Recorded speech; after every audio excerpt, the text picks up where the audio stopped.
Hello friends, good afternoon. Today we are going to start clause. Clause, which is very important term in English language, in English uh, grammar. Clause. Clause is mainly a group of words that contains a subject as well as a finite verb which gives a complete sense is called clause. Clause जो होती है एक ऐसा group of word जिनमें एक ऐसा sentence की form में एक ऐसा ग्रुप ऑफ वर्ड्स जिसमें एक सब्जेक्ट हो और एक फाइनाइट वर्ब होता है और उसका कोई ना कोई सेंस होता है, कोई ना कोई मीनिंग होती है, कोई ना कोई मतलब होता है, उसे हम क्लॉज बोलते हैं।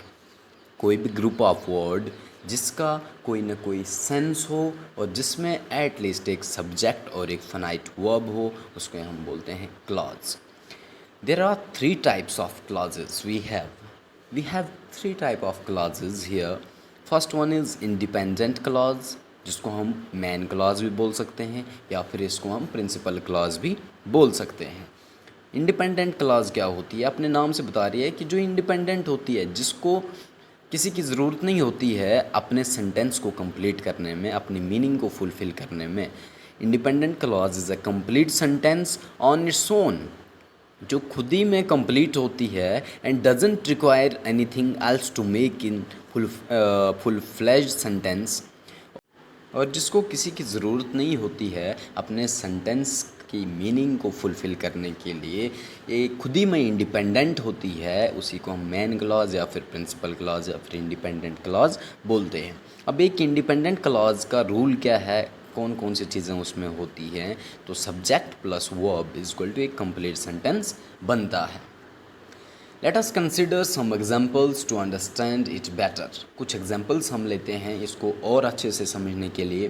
First one is these boys are always sleeping. अब इस क्लॉज में, इस सेंटेंस में हमने देखना है कि कौन सा जो टर्म है वो क्या है। द सब्जेक्ट इज़ बॉयज़, तो बॉयज़ इसमें क्या है? सब्जेक्ट है, वेयराइज द वर्ब इज़ स्लीपिंग, और स्लीपिंग जो है इसमें क्या है? एज अ वर्ब है। Second is my sister loves cold drinks, तो इसमें सब्जेक्ट आ जाता है सिस्टर एंड इसमें वर्ब जो है वो आ जाता है loves. Third one is I read the book, I read the book, तो आई जो है वो रिप्रेजेंट कर रहा है सब्जेक्ट को और जो वर्ब है वो आ गया read. Now we have second one that is dependent clause which is also known as subordinate clause. Dependent clause ये अपने नाम से बता रही है ये भी कि ये किसी पर डिपेंड होती है, निर्भर होती है अपने सेंटेंस को कंप्लीट करने के लिए, या फिर इसको हम सबऑर्डिनेट क्लॉज भी बोल सकते हैं।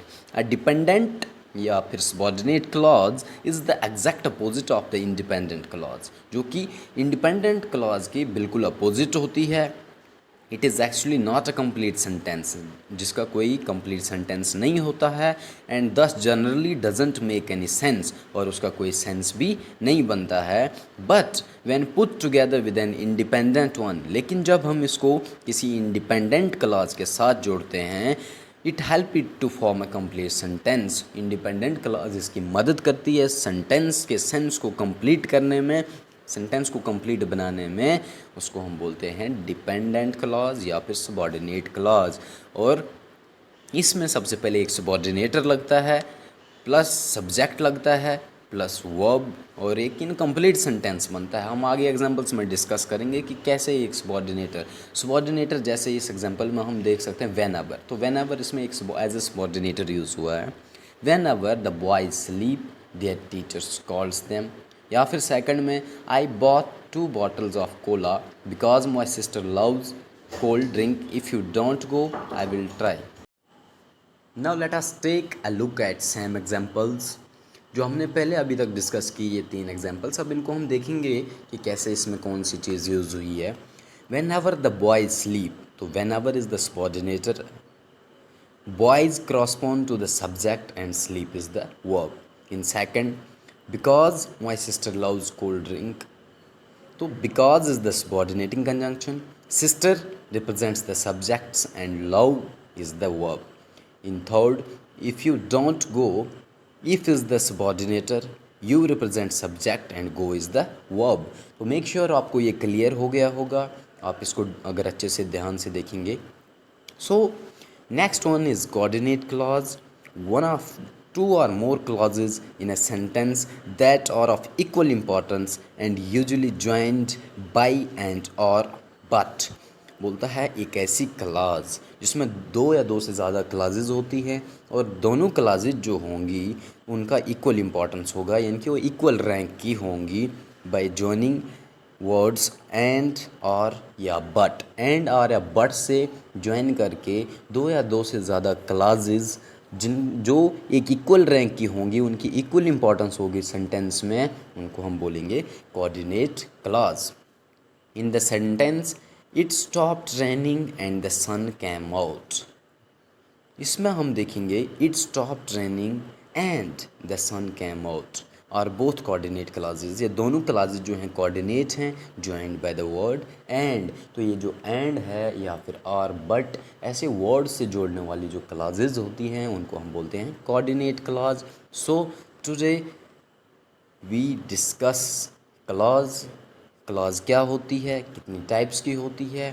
सो क्लॉज होती है एक ग्रुप ऑफ वर्ड्स जिसमें एक सब्जेक्ट और एक फाइनाइट वर्ब होता है और उसका कोई ना कोई मीनिंग होता है, कोई सेंस होता है, कोई मतलब होता है। फर्स्ट टाइप थी इंडिपेंडेंट क्लॉज, जिसको हम मेन क्लॉज भी बोल सकते हैं या फिर प्रिंसिपल क्लॉज भी बोल सकते हैं। एंड ये अपने आप में इंडिपेंडेंट होती है, इसको किसी की ज़रूरत नहीं होती है अपने सेंटेंस को फुलफ़िल करने के लिए। दूसरी जो हमारे पास है वो डिपेंडेंट क्लॉज होती है, जो कि अकेले इसका फुलफ़िल मीनिंग नहीं होता, अपना कंप्लीट मीनिंग नहीं होता है, कंप्लीट मतलब नहीं होता है। इसको सबॉर्डिनेट क्लॉज की इसको इंडिपेंडेंट क्लॉज की, मेन क्लॉज की, प्रिंसिपल क्लॉज की नीड होती है सेंटेंस की मीनिंग को कंप्लीट करने में। And third one is coordinate clause. Coordinate clause दो या दो से ज़्यादा कोऑर्डिनेट क्लॉजेज होती हैं और सभी क्लॉजेज की इक्वल इम्पॉर्टेंस, इक्वल रैंक होती है बाय जॉइनिंग वर्ड्स और बट एंड। सो ये था आज का वीडियो क्लॉज।